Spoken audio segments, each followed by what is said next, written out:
I'm Kathy Newsom. I've been with the Exchange for almost 40 years. I have 22 years active duty as an MCCS Marine. Back then we were called an Exchange officer. And then I have almost 20 years as a civilian, both out in the field and here at headquarters. And I'm MOS manager for our 4130, 4133 MOS.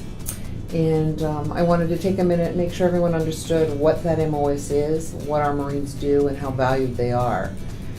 Back home in our CONUS and overseas stores, they should be your partner. Many of them will be your friends, and I mean lifelong friends that you're working beside. They are there working in the stores because they're training for combat.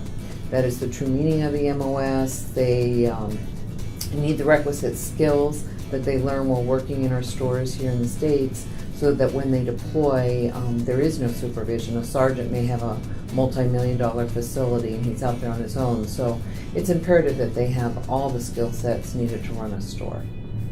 My name is Gunnery Sergeant Christoph Coleman. I came in this MOS as a Marine Corps Community Service Marine in March 2003 at Marine Barracks 8th and I, the oldest post in the Marine Corps. My name is Master Sergeant Lindquist. I'm 4133 MOS. I've been in the MOS for about 16 years. Yes, I'm Master Gunnery Sergeant Raul Claudio. I've been in this MOS for the last 29 years. I came into the MOS with retail background to begin with. I've been working John Wanamaker's I'm from Philadelphia. They're since been gone out of business. So I did know something about retailing. I even went to college and took some retailing college courses. So it wasn't a real shock when I came into the MOS and had to do retail. I originally chose this MOS in 2003, currently because of a Master Sergeant Chavez. I was working part-time for him as a cook in one of the clubs at Center House at 8th and I. You know, I first came into the Marine Corps, I was a cook, and just talking to him and the fun that he had and the stories of him deploying and kind of helping out Marines and seeing the different aspects of the Marine Corps and not ever really knowing that this was an MOS. And it just kind of seemed like it was something that I was interested in. Our MOS came about, from what I've been told, it's way back as early as World War II. Not quite as long as the Exchange itself, but for many, many years.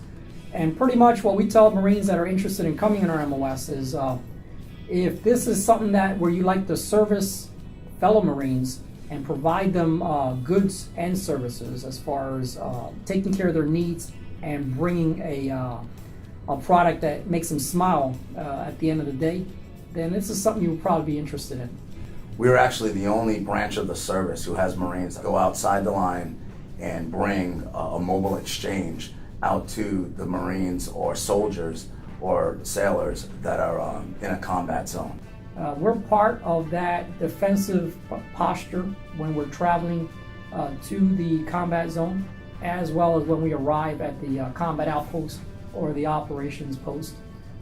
We are no longer Exchange Marines or MCCS Marines. We are just infantry. We're going to shoot the enemy and kill and destroy just like our brothers in arms. Our MOS actually has two capacities while we're deployed in combat. We're either at an enduring base or we're running West teams to the forward operating bases or the combat outposts. A West team. A West team is a warfighter express service team. The term came about sometime between 2003, 2004, when our early days in Iraq. It's pretty much a mobile exchange operation that we are in partnership with our dispersing Marines and our postal Marines. The response from the warfighters when we go out there on those West team missions, it's almost undescribable. The look in their eye, the gleam that they have. It's almost like Santa Claus visited them for the first time. When we come out to a forward operating base or a combat outpost, they're in an area where these Marines are getting shot at all the time. They're going out on combat missions. And when they see us and the postal and the dispersing Marines coming out on a West team, they're already lined up and ready. So you're really doing them an injustice when you don't take a lot of goods out there to them. You know, they get all smiley and happy that you're coming, and then you open up the doors and, you know, you don't have any presents for them. So the disappointment on their face isn't worth it. So back in 2005, I was talking to Master Sergeant Lindquist, and then gunny linguist, and he was getting together a container, and so I came up with an idea of getting one of the KBR units out there at where I was to help me build a store out of a 20-foot ISO container. Since then, though, we've had actual 20-foot containers fabricated professionally and had shelves and everything put in so that we can quickly put the merchandise in there, stop at a base, get back in the container, go to another base, and when we get there, we don't have to reset everything. That's what it's really about, is taking care of those guys and seeing disappointment on their face because we didn't have enough goods out there. It wasn't going to happen to me too often. I know we get 100% of them every day out there in the fight, so they were going to get 100% of us. You can come out there with anything. You can come out there with Twinkies, you can come out there with computers, you can come out there with anything you want, and they're going to be standing in line no matter what's going on around them to get this. They just want a small touch of home is what they want, and that's what the service that we bring. If there's anything else that they need out there, we'll bring it out on the next run. We won't have it right then maybe, but we'll bring it out on the next run just to make them, for a couple minutes while they're standing in line or going through that store, not have to worry about what's going on outside of their base. Yeah, the response we get from the grunts when we show up with exchange services is absolute joy. They just, they're giddy. They're laughing, they're joking, they're horsing around with each other. And we talk to their company gunnies, their first sergeants and so forth, and they actually confide in us and tell the Marines that they're glad to see the Marines relaxing just a bit, putting down their guard just a bit, not too much because they are in a combat environment, but when you're under stress continuously 24/7, it eventually breaks you down where you become a casualty. You know, those guys, they've been out there for a long time without anything. The conditions that they live in is just unimaginable. Some sleeping on MRE boxes, some of them always having to wear their flak and Kevlar just to walk outside to use the head. So you really feel for those guys when you show up.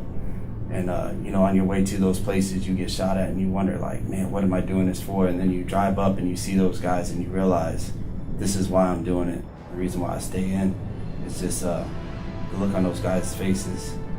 And it's just unimaginable, indescribable how happy they are. And you know, I always make a joke that we get shot at to take them a Coke and a smile, but it's really the truth. I mean, you really go out there and you see those guys in that environment and you wonder, wow. And they're 19, 20-year-old guys, men, leading other Marines into combat, and then here you go, and it's, you know, you see that little kid, that 18-year-old kid really come out and then vices that 18, 19-year-old Marine that is out there, you know, in the fight. So it's definitely a different vibe, and it's awesome to do. You know, I'm glad to do it.